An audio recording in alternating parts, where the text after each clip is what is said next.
All right, Blicky Roo, how's it going? What's up, Capone? Thanks for having me. Yeah, for sure, man. Glad to have you back. I see you still doing your thing. You out there hustling, grinding, Yeah, getting your music going. That's what's up. How's everything been for you? You been working? it's been good. I've been grinding, making my way in this rap, and uh, making moves. Just that's all I can say. Got some new music dropping and doing my thing, pushing the brand. I see you have a new name. What's the cause of the name change? Blicky Roo, yeah, that's my new rap name. That's what I'm going by now, and I chose that name because I'm Eastside Piru now, and I'm known as the gun boy around town. So Blicky Roo, always got a blicky on me, and Eastside Piru is what I rep. Okay, and I seen you had some hate from the last interview that we did. Yeah, there was some hate from the last interview. There was a lot of love, but there was a lot of hate. I just feel like them people from people from my hometown. They saw me reaching that next level, and I felt like they saw how serious shit was getting for me, and all them haters came out like cockroaches. They just people I didn't even think was hating on me was coming out, and the people that was some people that was supporting me the whole way. They was the first like on some of my on a lot of my social media posts, over the past couple years, seeing me come up this whole time, and then now, they got a lot to say all of a sudden. So, but that's what come with this shit. So I was prepared for it. Was it surprising to you to hear all them people starting to hate on you, even from your own hometown? Yeah, you know, they no different than the comment section. You doing big things. You're always gonna have the haters in the comment section, or haters popping off on social media. But at the very end of the day, I can back up anything I say on these interviews, and at the very end of the day, whatever I say, or whatever I say on these interviews, you can go Google. You can go Google it. There's articles about everything. So There's not a lot of rappers out there in Oklahoma, or at least not like popular ones. So, is it a struggle for you out there trying to make a name? it's not really a struggle because I feel like Oklahoma is behind when it comes to the rap scene and the music scene, but I feel like this year and the past couple years, it's they're next up. You know what I mean? I think Jack Harlow got a song talking about next up like Oklahoma, and talk about boomer sooner this and that in some of his rhymes. So if he's shouting us out like that in one of his songs, then yeah, we up next. But yeah, we do got a lot of talent coming out of here, including myself. We got a lot of people putting on for the O. So I can go I can name a few rappers doing their thing right now. So that we kicking down the door. Shit, being on the Camp Capone news, and sharing our story, and telling the world the politics and the gang politics about our state and everything, and all that. We on the map. I feel like we on the map already. We got a couple different rappers that's on the off the porch do the off the porch interview, and I think we got Gang Ty June that did the Say Cheese. So we on the map. Those on the map. That's what's up. What is it like over there? You know what I'm saying? Is like gang politics and the Bloods and Crips like a heavy thing in Oklahoma? Yeah, it's a heavy thing in Oklahoma. I feel like the culture.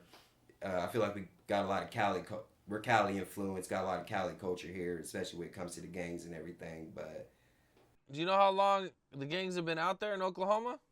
I think the gang's been around since maybe the early '80s, late '80s, somewhere in there. Growing up in the gang culture out there, man, was it like something that influenced your life really heavy? Yeah, it influenced my life at an early age. Like in the last interview, I was born and raised in Enid, and Enid. There's a lot of gang culture and politics in Enid too. I feel like Enid has more Bloods than Crips, but Enid does have both. A lot of the Enid gangs come from Oklahoma City, and so uh, with me, I'm from Enid, and that's what I rep. You know, I'm trying to put the E on the map, but Eastside Piru, that's out of Oklahoma City, and that's what I'm repping. That's my older cousins. That's my older cousin's set. That's where he's from, and that's what he's repping. And I feel like a lot of other people from, you know, small cities like Enid or Stillwater. I feel like what they got going on is coming from Oklahoma City or Tulsa or something like that. But I feel like Enid's known for Bloods, and Stillwater, you know, a city over. I feel like they got Crips. Enid's Bloods, Stillwater's Crips, and then Oklahoma City they flooded with both. Is there any California gang that you guys are closely associated with? Yeah, there's California gangs that the Oklahoma gangs are associated with, and there's even California. There's a lot of California gangs that came down here and started their own, brought the set down here, and then they even started their own sets and everything too. And a lot of that happened like back in the '80s and '90s. I mean, that's pretty early on, man. That's you know, you guys been around doing it for a while. Was your family involved in the streets also, or were you just like were you the only one? Yeah, my family was involved in the streets. I felt like uh, yeah, I feel like my mom's side mainly because you know that's the side that my cousin's from, and you know he's the one that's repping ESP, and he's the one that put me on. So that's all from my mom's side, and like in our last interview, I told you my life story coming up and how it was for me growing up in Enid and being around all that. Do you ever notice any differences between the cultures from being out there and out in Cali? Yeah, there's definitely a difference in culture. Now I ain't never been to Cali yet, so I can't really speak too much on it. But yeah, I will say this. I can just tell Oklahoma's influenced by it. I can just tell we're a mini Cali, and a lot of people do say that too. We're like a mini Cali, or uh, you know, when it comes to the culture, the gang politics, or anything like that. So just the way we dress, the way we speak, and the slang and everything. When it comes to Enid politics, um, you got the Ville, that's the hood. You know, that's what I rep. And then you got different blocks in the Ville. You got Third. You know, you got Sixth. You got so it's not just Third. You got different streets, different blocks doing their thing. But um, shit, I rep the Ville. I rep the hood. I rep Enid as a whole. I'm putting Enid on the map. So that's why I wanted to clarify. It's not just Third that I'm repping. I rep the whole. I rep the whole hood. Now, I seen you had some issues with Eden rappers and a territory or something like that. Yeah, I wanted to address this too to the Enid rappers. You know, I wasn't trying to step into nobody's territory, anything like that. I was just trying to, put the city on the map, put the block on the map, and put the hood on the map. But at the very end of the day, if y'all feel like that, if y'all feel like I haven't been in the hood enough to rep Third, or I haven't been on Third enough to rep Third, you know, that's fine. I wanted to clarify, you know, I don't want no beef or nothing like that. And even then, uh, we had a talk over FaceTime anyways. They was just wondering, what's up with you talking about Third this, Third that. So I was just saying, you know, I'm just trying to put us on the map and all that. But at the very end of the day, I'm from Eastside Piru. That's what I rep, and I rep Enid, and I rep the Ville. So that's all I wanted to clarify. Do you have any wild stories growing up in Eden that you could share with us? Yeah, there's a lot of wild stories. Last time I told a lot of wild stories about growing up with my mom, but um, let's see. There is a funny story I could talk about that happened in the hood one time. Uh, there was this drug dealer. He got real high on some wet, and I guess that shit makes people strip butt naked or something like that. So he stripped butt naked, and he was running around the hood and he was throwing his money all over the place. Like he had like a wad of money and he was just throwing his money all over the place. And there was this other chick. She was following him and she was picking up the money as he was throwing it because he didn't realize what he was doing. So she was picking up everything, all the money as he was, throwing it around everywhere. And then she went and bought a new ass car like a day or two later, and she was rolling around the hood in it. So I think that's a pretty funny story to tell about the hood, tell about the Ville. I heard something about an Eden challenge.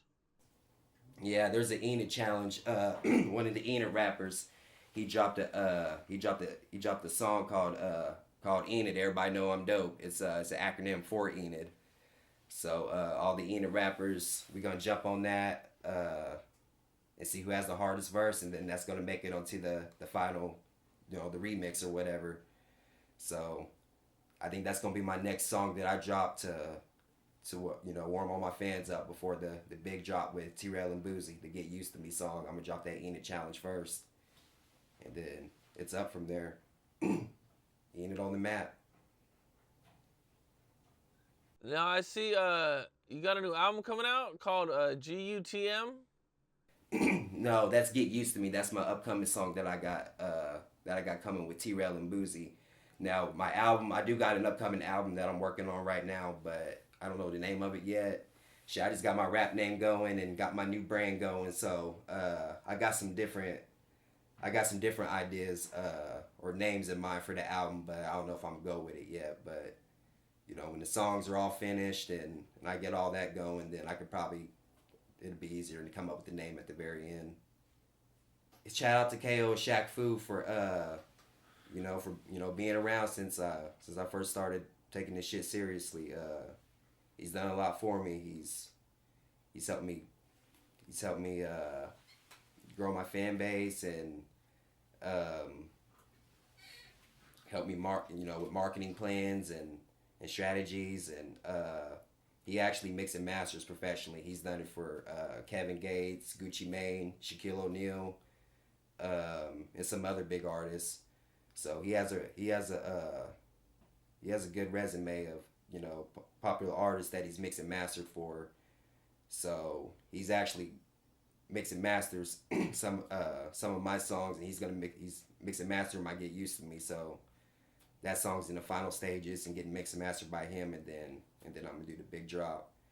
But yeah, I think I'm not really sure if he's still signed to Shaq Fu Records or not, or however that goes. But I know he's heavily affiliated with Shaq and Shaq Fu Radio. That's another thing that's going on too. So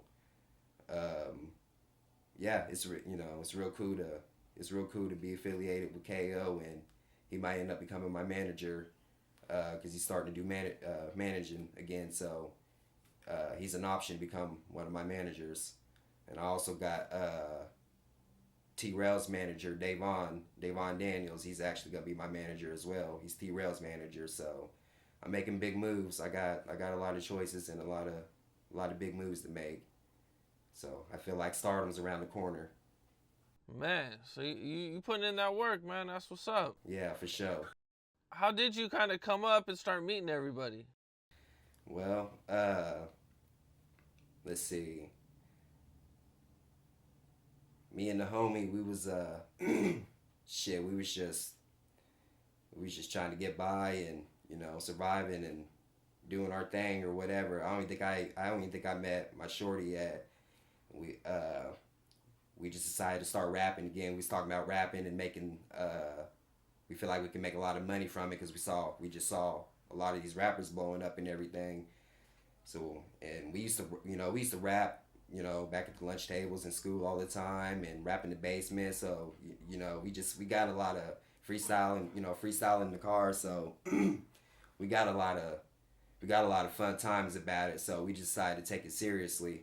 And I think this was back in like 2016 or something like that. So, I was roommates with the homie or whatever.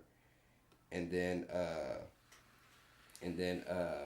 shit, I think I met my girl probably around that same time. I've been with her since then. She's my fiance now. So I met her about that time. And that's when I started, deciding really to take it seriously because I just felt like I had a good team of people behind me and had a support system and everything like that.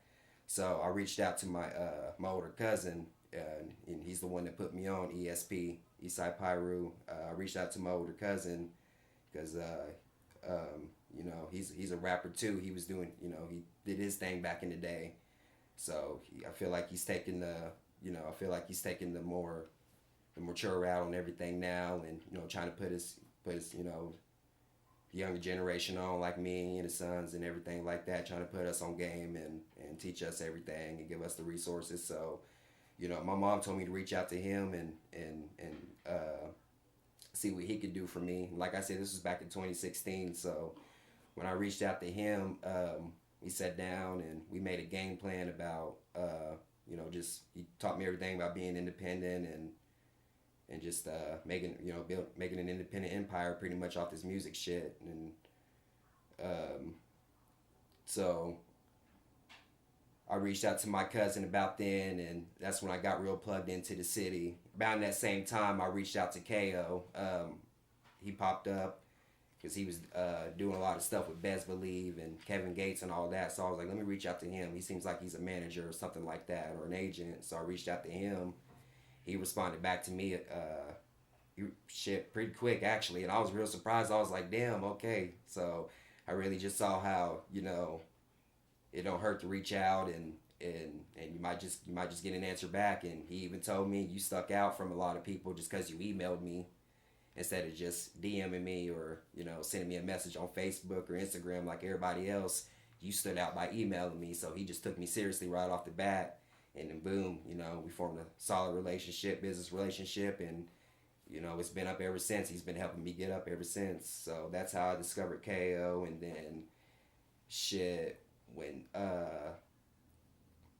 that was all in 2016, 2017, when I was, still starting, making my first couple songs and everything. I think my first song was an Old City Thunder anthem or something like that, called Why Not, a tribute to Russell Westbrook. So shout out to him, Old City. But yeah, I when I first started there, I had KO helping me and everything. And shit, by that time, that's when me and my girl, we decided to move to Stillwater. And that's when the whole Stillwater story happened. Me and my girl, we was, making money off hustling or whatever, hustling together, hustle and flow shit, just hustling, trying to make the dream come true. So we was doing that. We like selling birthday cakes. That's why I like to call them birthday cakes, having big ass fucking bricks of Reggie, and hustling off that and coming up off that. So that got us to Stillwater. Made big moves, got to Stillwater, and that's when I clicked up with all the Stillwater cats, because I actually ran around with them at a young age. So I knew them. I clicked up with them because shit, being the town over, they was the guys, but not from where I was from. But we always grew up kicking it and shit. So that's when I linked up with them and made music with them, and we just came together as a unit pretty much. And we different faction, of course. We all doing our own thing, but at the very end of the day, I'm cool with them Stilly boys, and we yeah, I linked up with them. So that's how I got real strong with them. Like I said, I got real strong in Stillwater along with my own rep from Enid. So that's how I was able to come up so fast and have a lot of dudes behind me and really doing our thing. So that's when the Stillwater story happened. I think that was 2017, and then we've been living there ever since. So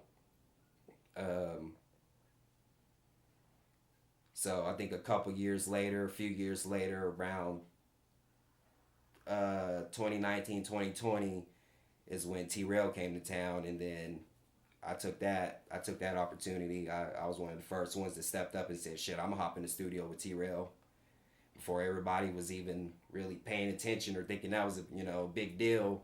I knew it was a big deal because I was keeping up with T-Rel since he was first coming up. And I'm not sure if I told that story on the last interview or not, but I remember when T-Rel was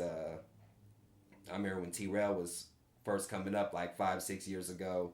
an article came out, and I read about, I read the article, and he was, in the article he was explaining how, he lost his homie, and he had a hit song after his hit song after that, My Dog, and it was just everything was just life changing, and everything just happened so quick for him, and I remember thinking, damn, I don't really think I ever heard anybody ever coming out of Kansas, like that, besides probably Tech Nine. I really never even heard nobody really coming out of Kansas. So I remember thinking, shit, T-Rel gonna be the king of Kansas, easy. And that was the 2016, 2017, when I was first wanting to take this shit seriously. I was, researching and, seeing what all these other artists, big artists were doing, and T-Rel was one of them. So when I saw him come to town, and I think it was 2019 or 2020, I can't remember. When I saw him come to town, I knew that was a big deal. So I took advantage of it, and ever since, my music career been different ever since. It's been life changing. T-Rel changed my life with that cosign. I got in the studio with him, and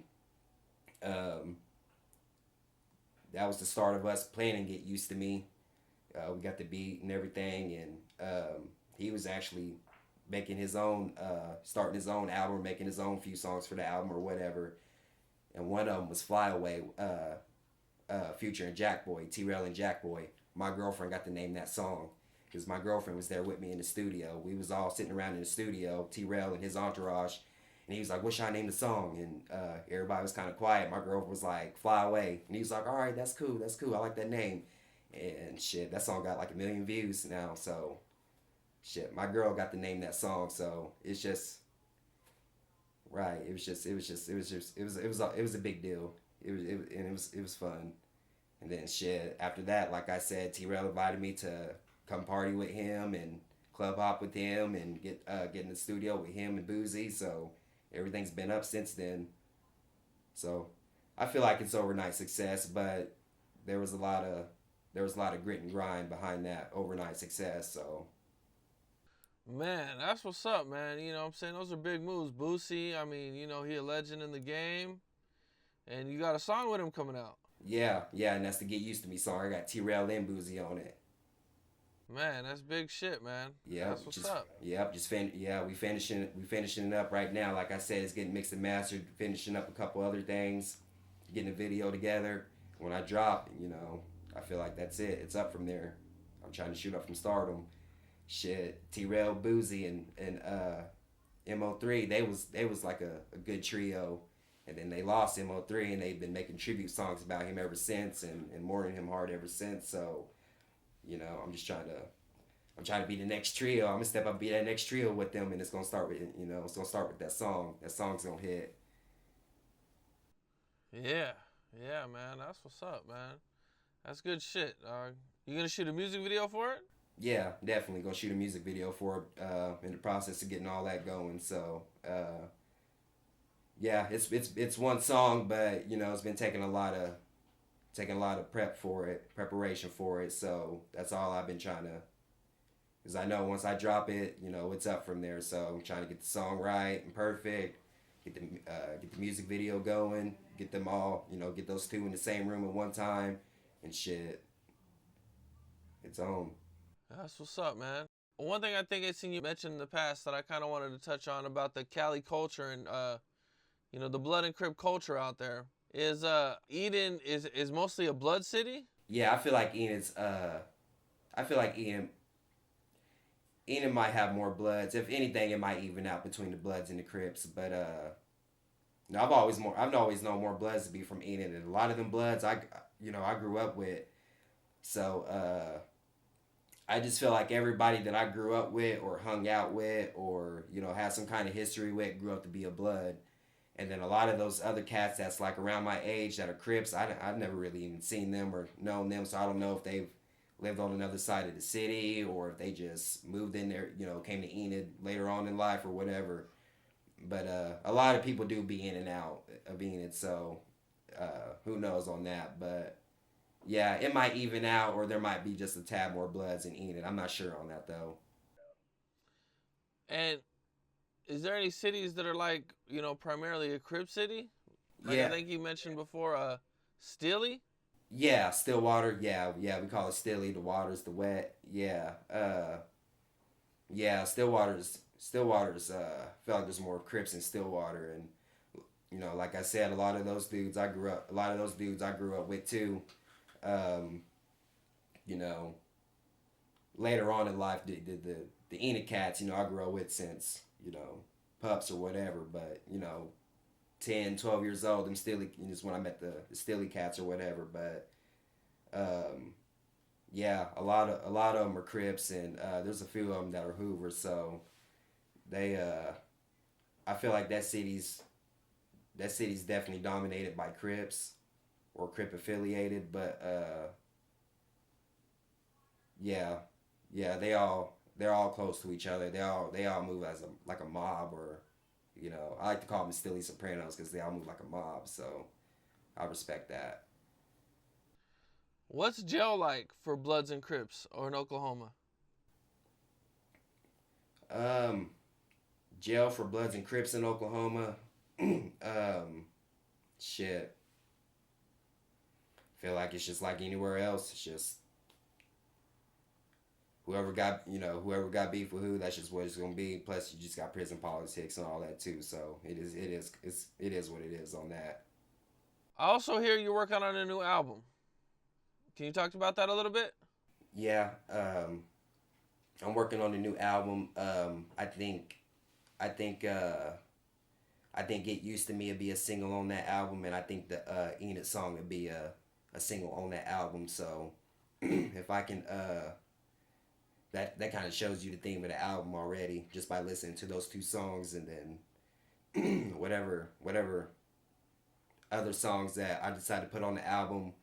I'm sure when I wrap it all up, that'll give me the name for it, and then that'll be that for that. And then also another thing I got dropping. Me and my cousin Santino were working on an Eastside documentary, so he's actually gonna take me to the East Side of Oklahoma City, where he's from, and we just gonna pretty much it's gonna be like one of those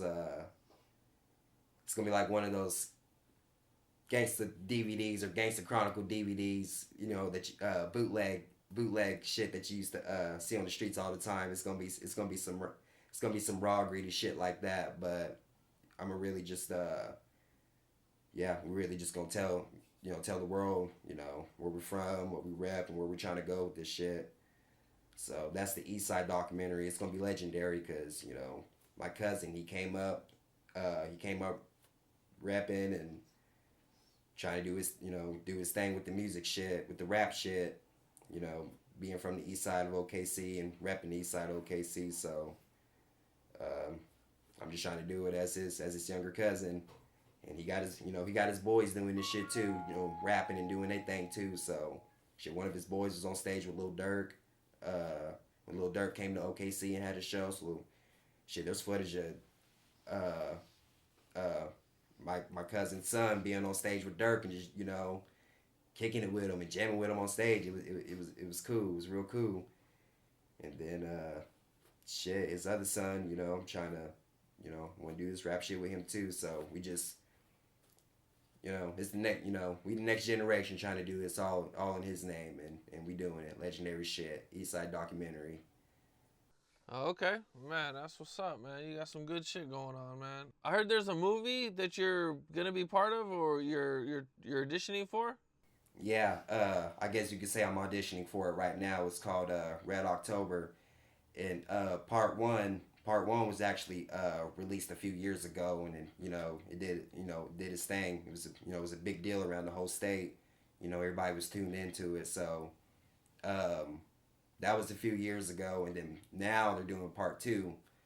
So the person that's actually in charge, producing it and directing it or whatever, um, he's one of the big people in charge of it. He was actually gonna film some shit for me, some other shit to get going for me, and he asked me if I wanted to be part of the movie, and I was like, hell yeah. I felt like it was shit. I don't know what to say. It was just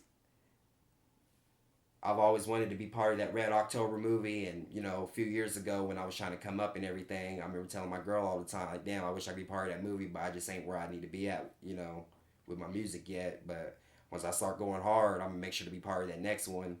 And so for me to be doing business, with that cat, and he just throw it out there, I just felt like, man, it's that opportunity now. I just felt like it was meant for me to happen. So yeah, I'm auditioning for it. I still got to score that. I still got to score that role and that part or whatever. He asked me what kind of character I like to play. So I gave him I just kind of gave him the rundown of my life story. Or even then, I showed him the last interview just so he can kind of know how I came up and know what kind of character to give me or whatever. So um, pretty soon he told me to show up to the meetings that we have about the movie. So I'm just gonna show up to the meetings and yeah, just figure out what I got to do and shit. Hopefully this will be my hopefully this will kick down the door into my acting career and get some other parts, get some other big parts. I see rappers back in the day that I grew up on that we all know and love. I felt like you know the big rappers that we know and love. They was a rapper and an actor. So Snoop Dogg, Tupac. Let's see, I can go on. Ice Cube. So seeing them do their thing, and I just know the blueprint. I just know the blueprint about it already. So you know, release some fire ass music and release these bangers and drop a classic album, and then shit, make a classic movie, film a classic movie, and then hopefully some other ones follow. So that's my goal. But it starts with Red October. It starts with Red October. That's what's up. Good shit. How often do you guys get like big artists to come through your area? We actually have big artists come to in our area a lot, whether it's OKC or Tulsa. Shit. The Enid cats, they be bringing some big names to Enid and shit. For long, I feel like Stelia have it too. So I feel like I said, those are the four main cities. That's gonna be on the map when it comes to Oklahoma in the rap shit. So some big names. Dirks came to Oklahoma City. Drake actually came and got a haircut from one of our celebrity barbers. So he, that was real cool. There was a lot of controversy about it too. So I'm sure all the fans watching this can go check that out. But there was a lot of controversy about the Drake getting a haircut from one of our celebrity barbers. So that's a story to go down for Oklahoma music. Um, and shit. Who else? Who else do we be seeing? Devin the Dude be here all the time. Um, um, Shit, I can go on. We got a lot of big names. Really, I can just go on. Old school and new school. Man, that's what's up, man. Well, man, I like what you got going on. You know what I'm saying? Like, you got a lot of stuff. You know what I'm saying? You're out of a fresh area, so you guys kind of got this opportunity to kind of like break through on a new wave of music coming through. Man, it's dope. You know what I'm saying? I love to see it. Shout out for my cousin from being there from the very beginning with helping me get this rap shit together and putting me on ESP and giving me the just making me a made man. Shit, I'm MOB like a made man. So shout out to him for putting me on the game and having the protection I need and just having the shit. I've always repped my cousin and my cousin's gang, and I've always repped the colors and everything. Shit, even since there's all MySpace pictures of me back in school, all flamed up. So you know I've always repped my cousin. So for me to be part of the gang now and repping what he's repping, it's an honor. I feel like it's some legendary shit. I'm trying to make the gang rich and famous. So I just need the gang behind me, and I can do the rest. So, but yeah, shout out to my big cousin. Shout out to my gang, ESP, Eastside Piru. We own. Shout out to T-Rel and Boosie for being there and just changing my life. Just I owe it all to you two. Shout out to KO and RIP Dead Homies, P Town Cal, RIP Uncle Danny, and RIP G Wop, and free all them guys on the yard. All right, man. Well, I appreciate you taking the time for the interview. Yeah, Cam Capone, thanks for having me again. Shit, it's always an honor to be on your platform. I think you got a lot of big names on your platform, so it's always gonna be an honor to be on the same show as them. You got Keefy D. I think I saw you had an interview from Ice Cube, a while back. You got Lil Reese. You got Atola Marv. You got Melvin Farmer. You got a lot of big names and big important people on here, whether it's hip hop or whether it's gang shit or gang politics or whatever it is. You got a lot of big names, so it's always an honor to be on the Cam Capone show and shit. It's, till you see me next time. All right, bro. For sure. Definitely. Eastside, Eastside.